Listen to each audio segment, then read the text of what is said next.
Hey, babe. Hey, welcome to episode 3. Today, I am joined by Derrick Douche, current winner of BNDS season 2, and Buck Delicious, second runner-up for BNDS season 2. Hi, how are we? Hi, we're good. We had coffee this morning. I didn't have coffee yet, but They I haven't ate a had snack. coffee. Okay, yeah, I'm surprised I got the whole BNDS season 2. Like that's a lot. I'm surprised I got that out. Um, so let's talk about BNDS. First of all, congratulations, Derek. Thank you. Thanks. Very well deserved. I don't know if I got to tell you or not, but like your performance with the peacock, I loved it. Loved it. We were just like I lost my voice that night, so you Thank know, you. I it was appreciate amazing. Yeah. Um, how's it feel? it. It feels a little surreal, honestly. It feels like now what? What do I do with this? What next? Like, I want to have an impact with this crown. I want to have an impact with that title and what that means to be an example in the community. So I'm exploring that, looking for what's next for me, and I'm excited. Good, good. So that being said, like that's amazing that you're using your platform to the opportunity to give back to the community because not a lot have in the past, just to say, but that's amazing that leads by example with the community. It's amazing. So, um, what's your next big show that you have coming up? My next big show. Well, first of all, I'm going to be in the Gendertainers show. Yay! Yay! Yeah. March 2nd. Then I'm going to be doing Tree Fort and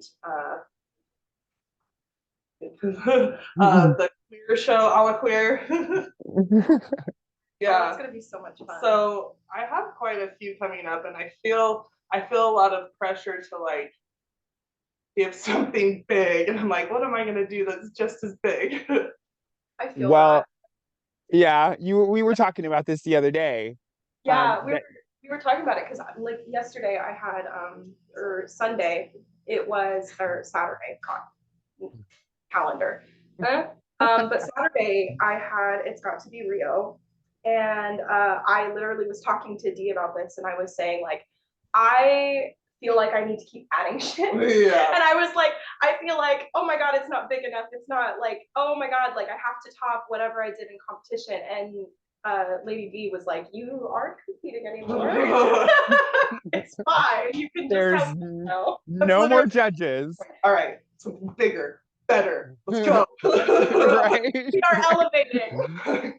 But there's no judges. So I mean, you know what I'm saying? Like that whole like pressure of like trying to like, okay, what are they gonna who's gonna read me for this? Like, or who's gonna say something? That's not there anymore. Just Yeah. go bigger and better. Like that's always the thing. I'm there still. You'll read Right. yourself. Same. Same. Um, yeah, it was I can totally relate with that. It gets a little crazy after you come off of like big contests and or like Pride or Glitter Crash is like very real, but there's also this thing about when you're up there on that platform and you're like carving your way to the top and you're like, okay, cool, this is all over and all right, I can put my claws away for a second and like, you know what I'm saying? So I totally get that. It's all very, very glittery and real. Yes, very much. I All think right. Go ahead. oh, I was just gonna say, I think like it was we took a very like collaborative approach as a cast, which was really, really cool. Um, Something I wasn't really expecting to happen was like the closeness and the friendship that we all have for each other. But like, don't get me wrong, every single person was competing to win. Like we were all in it to win it. And everybody was bringing their absolute best every single week. Like I was fighting for my goddamn life in that competition. Right? And but like it's weird now because you don't have to fight for your life. Now it's just kind of this thought process of like, oh, you can just play. And I love that. you know, like now we have all of these new skills that we've learned, these things that we've pushed each other to try, and now we can just play, and that's just so fun. So while we're on the discussion of backstage, what is the craziest thing that each of you had to deal with backstage during this season? Oh God. Okay. Go first if you want me to go first. Sure. Sometimes we would take breaks breaking down, or like take turns, sorry. Take turns breaking down. And I got so in my head, I think it was it Queer Shopping Network? I think so, yeah. And I was about ready to go and get mic'd, and I'm freaking the fuck out. And Buck sees me like through the curtain rack. There was a curtain rack there, and they're like, "You doing okay?" I'm like, "No." And they're like sitting on the chair. And they're like, "Come here." And I go and I like poke my head through the curtain rack, and I'm like crying with these clothes just like right here. I can't do this. And they're giving me this pep talk, and everyone's like working around us as I'm like melting down in the curtain rack, just crying. Like so yeah, awesome. So vividly. And it's interesting because like we literally would, it was almost like shifts. Like we would take shifts. Yeah. Like, you're like, okay, your turn now. No, for real, like for real. It would literally be like we would, and I'm pretty sure like everybody in that competition had a breakdown backstage at some point. Like everybody had a breakdown, and like it was so like obviously the breakdown wasn't great, but like it was so great to see like each individual like cast member would like come and show their support, and like it was very much like we were leaning on each other, which was really, really cool. My backstage crazy moment is actually also one with you.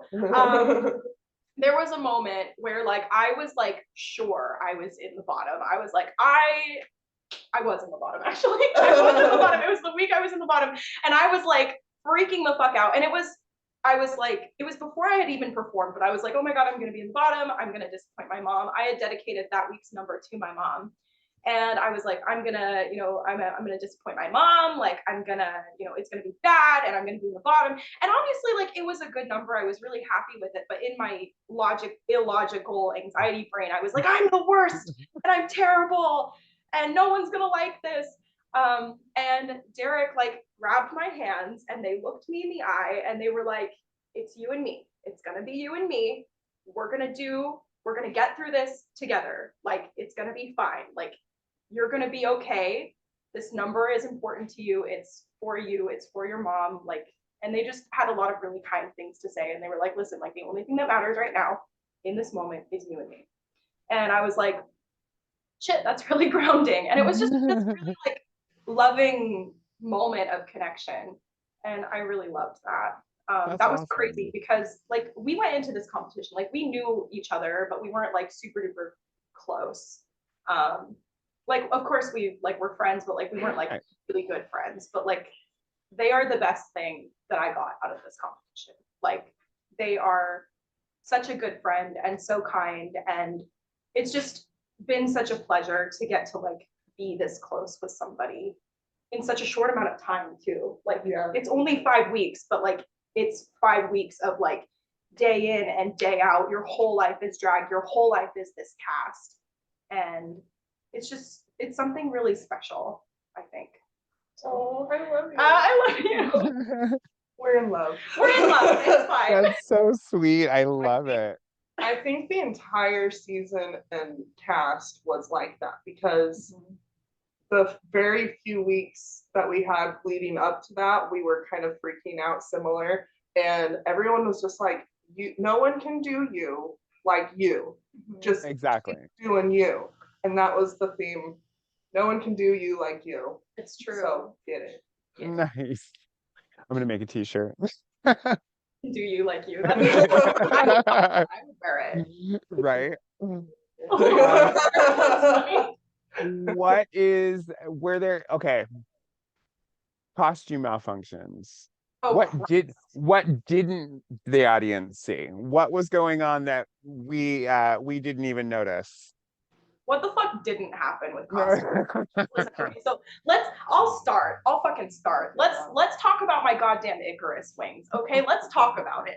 Because that was the week Everything that could have possibly fucking went wrong went Just wrong. went wrong. Yep. Literally, my wings broke backstage not even 10 minutes before I was supposed to go on. They broke. They full on broke. And by the way, they were supposed to break. That was supposed to be the plan. But they weren't supposed to break backstage before I went on. So I was like backstage. Bone Daddy Hunter had a sewing kit. I'm like frantically trying to sew my wings back together so that I could rip them apart again on stage. Yeah, that was a wild time. Frantically. And by the way, like those wings, there's a leather harness that I made that keeps them on. And like I'm trying to sew a fucking regular sewing needle through leather desperately because I didn't bring any backups because I was like, yeah, it'll be fine. It was not fine. It was not fine. And then the Icarus wings were a big problem. And then also I had an issue with my wig, obviously. It like slipped off. And the reason I didn't wig cap or put a bobby pin on was because I had another challenge after and I wanted to use like my hair for that. And I was worried if it would be messed up. But now if I could do it over, I would have just bobby pinned my hair, done a wig cap. And I learned, I mean, I've worn wigs since then and it's not been an issue. But I bobby pin the shit out of my wigs now. Yeah, yeah. I find that bobby pins aren't even enough. Sometimes if I know I'm gonna do a big performance, I just go straight to the duct tape. Like, so I don't even play. I'm like, I'm just good band and we'll just lock it in place. Not messing around. I'm just gonna yeah. I learned my lesson. All right. Never again. What about Always you? have an emergency kit. Yes. I didn't have a backstage one, but I found out what a lazy rhinestoner I was, and so the second week when I had to like rhinestone my pants up, you know, so I decided when I wanted to make my finale piece pants to make them just out of sparkly fabric, and I found this dress from a thrift store, and I'm like, I can make this out of pants. So I made a pattern and I cut the pants out. And then I just started sewing. And my mom is mortified by the way that I just sew and don't pin things together and plan. And rightly so, because when I was done with these, I stood up and I'm like, I think I had it. And I had sewn the leg part where the crotch was. So my legs were about that short. And then the crotch was like all sewn together. So they were like, these really, really long hair and pants with these tiny legs at the bottom. And I'm like, I give up. I don't even want to make these. And Frank was very nice and picked apart the whole thing for me and then pinned them so I could sew them, right? It was so fucking funny. Like obviously at the time they were very stressed about it, but like now yeah, it was really fucking funny because like they're, and for those of you who don't know, like we live together, like we're roommates. And literally, like they were running across the house, like I don't know what to do. They're in our drag room, like desperately trying to figure out what the fuck to do with these pants. They're like, I don't know what to do. And like obviously at the time, not funny. Now, very funny. Everyone was laughing though. Oh my goodness, that's crazy. I didn't do any sewing for when I competed. I was like, no, I'm gonna buy all my costumes. I will have somebody else rhinestone them for me because I get way too anxious. And then I would have been in that situation because I don't pin either. I'm just like, this looks good. Let's go for it. Like, and it's just crooked and awful. And yeah, so I get it. I can totally relate with that. What is your most memorable moment from this season? And what advice do you have for somebody who wants to compete next season? This is a really good question. Moment like on stage or backstage or just kind of as a whole? As a whole. It's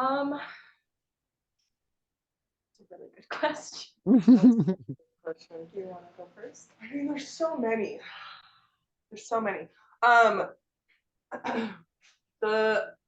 My Bob Ross piece was a really big moment for me because I really was closing out cycles and saying goodbye to basically the death of my old self. Like that was a really big, like emotional turn up moment. And I had decided to take on a watercolor portrait the week before, which is not my medium. And I decided to do a fucking reveal on stage for it. And that was scary. So But to be able epic. to, yeah, to be able to show something so vulnerable and not know how it's going to turn out and just go for it. I mean, that's kind of the theme of everything that I did, I guess. But especially that moment, um, with me saying hello, like you're starting this journey with me, and it was really well received. And that was like, hey, I'm gonna expose my heart. Are you gonna treat it kindly, type of thing? And it really was. So I Good. really enjoyed that moment. That's awesome. Like, I couldn't like watch from the audience, obviously, but I was like watching. There's a little like, you know, there's like the barrier, but there's like a little like crack on the side. Yeah. Like try really hard to see. And I remember like watching that final like moment when you revealed, and it was just so special to watch. I forget who I was sitting next to. I think it was Frida, but Frida literally looked at me and was like, I want that painting. And I was like, oh my God, like, she was just so enamored, like, just like, because all of us were like, what, what is the blue? Like, Yeah. I'm so confused for a second. And I'm like, I get it. I get it. It's Barbara. I get the water. And then you like, all of it like clicked in my head and you removed that. And I was like, oh my God. And Frida was like, I want that. And I'm like, oh, okay. Well, so just saying, people Okay. were absolutely just jaw dropping. It was amazing from somebody in the audience. Yeah. Thank you. I think, oh, you have to give advice. You have to give advice. Oh. What would you tell someone who wants to compete? Well, first of all, do it. Mhm. Never compare yourself to another performer. Like that's my biggest downfall is I would listen to them talking and then, man, they're so fucking good on mic. Like, why can't I do that? And I don't do the same. I don't bring the same thing to the table as they do. And that's what makes it wonderful is what else can you bring? What else can you contribute? Because we want to see what you have as an individual. And so no one can do you like you. Exactly. Right. I mean, Exactly. I struggled a lot with that this season too. Like the thing is, like all of the competitors are so strong, but we're also so different. You know, like everybody brings such different things. And it's really hard, I think, not to like look at, you know, your competitors and be like, oh my God, they're so amazing. How could I ever measure up to that? Or, oh my God, like Derrick's bringing this week. Like, what if what I'm bringing isn't enough? You know, it's Right. really easy to do that. And I struggled with that a lot. Derrick and I very much are rivals, I think. And so like it was a lot for me. Rivals in like a we push each other to be better kind of way, not like a we hate each other kind of way, obviously. Right. But like Derrick would talk about their concepts and I'd be like, sometimes I would have to like remind myself like, yes, they're doing this incredible, cool, amazing concept, but it's okay that your concept is incredible and cool and amazing in its own way. It's really hard not to like compare. And something I learned about this competition is like your drag is different. That doesn't mean that it's better or worse. It just means that it's different. And I think that that's really beautiful about it. Yeah, and we want to see a variety. We don't want to just get the same thing with person after person. Like we want something new and fresh and exciting. So show us what you got. Exactly. Like that's what makes it special. I mean, so Derrick and I, like both of our characters are gender fluid. And like it would be, I think, really easy to like put us in that box, like, oh, they're both gender fluid, they both do drag the same way, they both like sparkles, they both do crazy campy shit. But like we're very different performers. And that doesn't mean that like Derrick is better or I'm better. It just means we're different. Yeah. And I really love that like we got to explore what different looks like. Yeah, we can hit some of the same boxes. You know, that doesn't mean that we have to hit every box the same. And that doesn't mean that it's bad that we hit different Exactly. boxes. It's a good thing. And then my moment from the competition, I think, okay, so I have kind of like a parallel moment for me. So it's like it's a double. I don't know if that counts, but I'm doing it anyway. So for me, like drag has been a way for me to explore my gender, very much so. And like I said on the mic, on finale night, like I had never seen, when I saw Willie Munster perform, I had never seen somebody who had like, was so comfortable in their body, in their androgyny. And that night they weren't wearing a chest, they were in king makeup, but like they had their body. It was amazing. And like it was just this incredible androgynous ocean vibe. And I was like, God, I want to do that. And when I started doing drag, I have a lot of like trauma when it comes to masculine energy. And so a lot of my early drag, you'll look back and you'll see like it's this very hyper masculine daddy character. But as I heal that part of myself, then I start exploring the other part of myself that I'm scared of, and that's femininity. I'm very scared of femininity. It scares me because like it's always been something I've experienced in like a cis het way. I've never gotten to experience femininity in a queer way. Right. And so like my moment, my parallel moment is that first time, that first night, I went on stage in blue, they were kitten heels, honestly. They weren't like very tall. My blue stilettos. And mind you, I've had those in my closet for literally probably a year. Like just sitting there scared to wear them because I'm like, oh, they're feminine and that's scary. You know, and I finally wore them on the first night and I felt so powerful that night. And then to parallel that with like the moment I walked on stage in those big 8-inch fucking pleasers. Like I get it. Yeah, it feels so fucking powerful. Like because I was this perfect blend. It was like I finally hit the blend of androgyny that I wanted. Yep. You know what I mean? It was like it was feminine, but it was masculine, and it was just exactly the perfect blend for me that I wanted. And the euphoria from that was so fucking insane. I've never felt that beautiful. I got married to a man in 2020. I had a wedding dress, the whole nine, whatever. I felt prettier on the night of the finale than I did on my literal wedding day. Like I felt me. I felt like myself. And it was just, there's so much power in that. And it was amazing. So that's my moment. Got it. Nice. I love that. That's BNDS kind of brings that out in you, especially when you get towards the end of the contest and you've really worked your ass off and you're like, okay, cool. Like I just need to show up and like be amazing. And you stand up there and the community is cheering for you. It's almost like being on main stage at Pride. It's the same level of like, oh wow, like they really appreciate and love me. Like that's really really cool. So I love that. And it always makes me a little bit emotional afterwards. Like when I come off a stage, like I always have to rush backstage and like collect myself because my emotions go bonkers off of that vibration. And so I totally relate with that. Totally relate. So we've got about 4 more minutes of our video. I'm going to give you all the final word. But before I do the final word, we have Boise's best show person contest, Boise show person contest coming up. We also have BNDS Queen Edition coming up. Each of you, who would you just kill to see in either BSC or BNDS Queen Edition? Well, I've got two, obviously.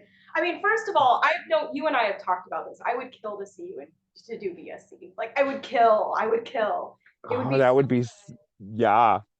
I finally got to see you do like some burlesque when you did the Show Us the Love show in February, and it was so wonderful. I've never seen you like do that before, and it was just this whole like sensual, sexy side of you I love to see, and I would love to see more of that. Okay. I also would really love to see Kenny the Doll do BSC. They have been doing so much like gorgeous creature burlesque in their drag, and it's been so cool to watch them. I really think like for them, like I watch them move and it's like when they do burlesque, it's like this like level of comfort in their in Mhm. themselves that I've never seen them have before. It's just really beautiful to watch. And of course it's sexy and it's sensual, but it's just I've never seen them feel, at least for me watching them perform as an audience member, like when they do burlesque and use burlesque elements, like it's just like this level of like, I'm me and I don't give a fuck what anybody else thinks about it. Love And it. it makes me so happy. So I really would love to see them do BSC. For Queen Okay. Edition, you already know what I'm gonna say. I want to see my wife Cora Horror compete in Queens. They have been like really busting their ass, like working on like their new drag and like really coming into their own and finding the drag that makes them happy. And they've found that, and they've found like this space where they can play. And I want to fucking see them go out and show everybody what this fucking drag looks like, because it's crazy and it's different and it's fun and I love it so much. Love it. Love it. All right, Derrick, your turn. I agree for Queen's Edition. Cora Horror definitely needs to. All right. All like, right. needs to do it. I had someone helping me for the last week of the NDS, and they were thinking about doing BSC, and I'm like, you're gonna fucking do it. And it's Violet Aura. Yes. So Ooh, I gotta yes. Yes. Yes. Oh my goodness, that would be so amazing. yeah. So I'm gonna do it. Okay. Well, we'll Everyone shut see. up. Yeah, we'll see. They make announcements or they open up cat or auditions soon, so we'll see. We'll see. You never know. You never I know. hope they do it. It would be really cool. Like they're just, I think that like they are just such a gorgeous one. They're a gorgeous human being, like just so kind and so Uh-huh. talented. Also, like the way they move on stage. Oh Like yeah. they Yeah, yeah, just yeah. Yeah, they so demand that. they do. Awesome. All right, kids, it is time for your final words. So I am going to just shut my mouth and let you all just go ahead and tell the people whatever you need to tell the people. Just say it from love and it's all good. So go ahead. You can go first. Okay, I'll go first. The king So says. says the king. The king says I have to go first. I want to say, first of all, I want to say thank you to everybody who supported us through our drag journeys and also through the NDS. I mean, it's not an easy thing to go out there and be critiqued and showcase your drag in front of everybody. And it's also not an easy thing, you know, to watch or to come out every week and to support. And also for the judges, like it's not an easy thing to critique somebody week after week. Exactly. You know, because these are people that you will have to work with in the future. But all of the critiques, all of the audience support, we would not have grown to the level that we have without it. I feel like I just want to say thank you from the bottom of my heart. I have so much gratitude for that, because I have been able to try things I never would have tried. I never would have painted myself blue before this competition. I wouldn't have put a bald cap on. Like, no, I wouldn't have played with wigs. Like, these are all things that like I wouldn't have worked on. Like, I worked really hard on my burlesque movements this season, finishing my lines. Like, that's things that I've worked really hard on, and stuff that I never would have like played with or worked on if not for getting those critiques. So I want to say thank you for like the support of everybody in the community. And then I also want to say thank you, obviously, to my family who supported me. I mean, House Delicious Passe has shown the fuck up every goddamn week to make sure that like I felt supported and loved. My drag spouses, my real spouse, my whole polycule, everybody's been really, really supportive and loving. And then also I want to encourage anybody watching this, go out and support drag. I know that like it's really easy to get excited about big things like the NDS because of course they're really exciting, but there are other shows too throughout the year. I mean, we've got Spank coming up, we've got the Gendertainer shows. There's so many shows. I mean, the Lesbian King shows.